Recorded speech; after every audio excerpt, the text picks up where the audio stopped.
तो आज बात करते हैं एक ऐसे स्कैंडल की जिसने भारत की सबसे बड़ी कंपनियों में से एक को हिलाकर रख दिया है। इसमें सब कुछ है। एक कॉर्पोरेट जायंट, एक सीक्रेट पुलिस ऑपरेशन और वर्कप्लेस सेफ्टी पर उठते बेहद गंभीर सवाल। तो असल में ये कहानी है क्या? देखिए, इसमें बेहद संगीन आरोप हैं। एक ऐसी पुलिस जांच है जो बिल्कुल किसी फिल्म की स्क्रिप्ट जैसी लगती है। और इन सब के बीच एक सबसे बड़ा सवाल कि कॉर्पोरेट इंडिया में काम करने वाले लोग आखिर कितने सुरक्षित हैं। ये पूरी कहानी सामने आती है टाटा कंसल्टेंसी सर्विसेज यानी टीसीएस से। एक ऐसा नाम जिसे भारत की आईटी पावर और भरोसे का दूसरा नाम ही माना जाता है। तो देखें, यहाँ ये समझना बहुत ज़रूरी है कि ये कोई छोटी-मोटी कंपनी नहीं है। ये एक ग्लोबल लीडर है, एक ऐसा ब्रांड जिस पर लाखों लोग भरोसा करते हैं। और शायद इसीलिए इसके नासिक ऑफिस में जो कुछ हुआ वो इतना ज़्यादा चौंकाने वाला है। तो सवाल उठता है कि आखिर वो कौन से आरोप थे जिनकी वजह से इतना बड़ा बवंडर खड़ा हो गया। चलिए देखते हैं कि इस पूरे मामले की जड़ में क्या है। अब यहां देखिए, ये आरोप सिर्फ किसी एक तरह के नहीं है। बात यौन उत्पीड़न से शुरू होती है, फिर ब्लैकमेल, मेंटल टॉर्चर और तो और धर्म बदलने के लिए दबाव बनाने तक के आरोप हैं। मतलब एक ऐसा माहौल बनाने का इल्जाम है जो बेहद खतरनाक और शिकारी किस्म का था। और ये कोई एक दिन की घटना नहीं थी।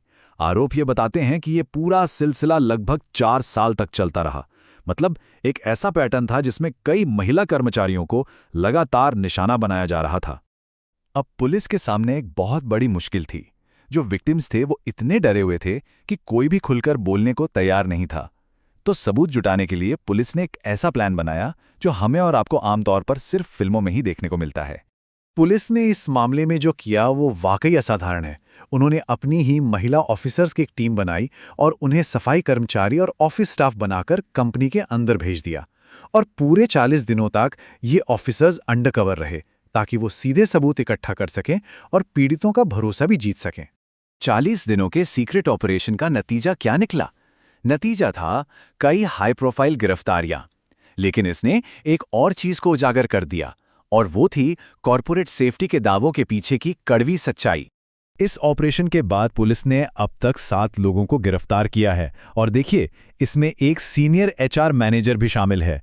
ये बात बहुत मायने रखती है, क्योंकि एचआर डिपार्टमेंट की ही तो जिम्मेदारी होती है कि वो कर्मचारियों को एक सेफ माहौल दे। और वहीं जो मुख्य आरोपी है वो अब भी पुलिस की गिरफ्त से बाहर बताया जा रहा है। कानून क्या कहता है? कानून ये कहता है कि हर कंपनी में ऐसी शिकायतों के लिए एक इंटरनल सिस्टम होना चाहिए। इसी को पॉश एक्ट कहते हैं, जिसे खास तौर पर कर्मचारियों को वर्कप्लेस पर हैरेसमेंट से बचाने के लिए बनाया गया है। लेकिन ऐसा लगता है कि इस केस में ये सिस्टम पूरी तरह से फेल हो गया। अब देखिए, जांच करने वाले 78, जी हां 78 ईमेल्स और चैट्स को खंगाल रहे हैं। ये इस तरफ इशारा करता है कि शायद विक्टिम्स ने अंदर शिकायत करने की कोशिश तो की थी, लेकिन उनकी शिकायतों को या तो नज़रअंदाज कर दिया गया या फिर दबा दिया गया। अब ये मामला सिर्फ टीसीएस के एक ऑफिस या कुछ लोगों तक ही सीमित नहीं रहा। इसकी वजह से पूरे देश में वर्कप्लेस सेफ्टी को लेकर एक बहुत बड़ी और बहुत ज़रूरी बहस छिड़ गई है। इस मामले का असर देखिए कितना गहरा है कि ये देश की सबसे बड़ी अदालत यानी सुप्रीम कोर्ट तक पहुंच गया है। एक याचिका दायर की गई है जिसमें मांग की गई है कि ऐसे मामलों को रोकने वाले कानूनों को और सख्त बनाया जाए ताकि कोई भी कंपनी अपनी जिम्मेदारियों से मुंह न मोड़ सके। इस पूरी बहस के बीच एक नजरिया कानूनी एक्शन की तुलना पर भी सामने आता है। सोर्स के मुताबिक भारत में इस मामले पर एक सेक्युलर कानूनी फ्रेमवर्क के तहत जांच हो रही है। एफआईआर दर्ज हुई हैं। वहीं सोर्स ये भी तर्क देता है कि अगर पाकिस्तान जैसे देश में ऐसा ही कोई मामला होता जिसमें धार्मिक एंगल भी शामिल हो, तो वहां ईश निंदा कानून यानी ब्लास्फेमी लॉज लग सकते हैं, जिनकी सजा बहुत ज्यादा सख्त होती है। और ये सब हमें आखिर में एक बहुत ही ज़रूरी सवाल पर लाकर खड़ा कर देता है।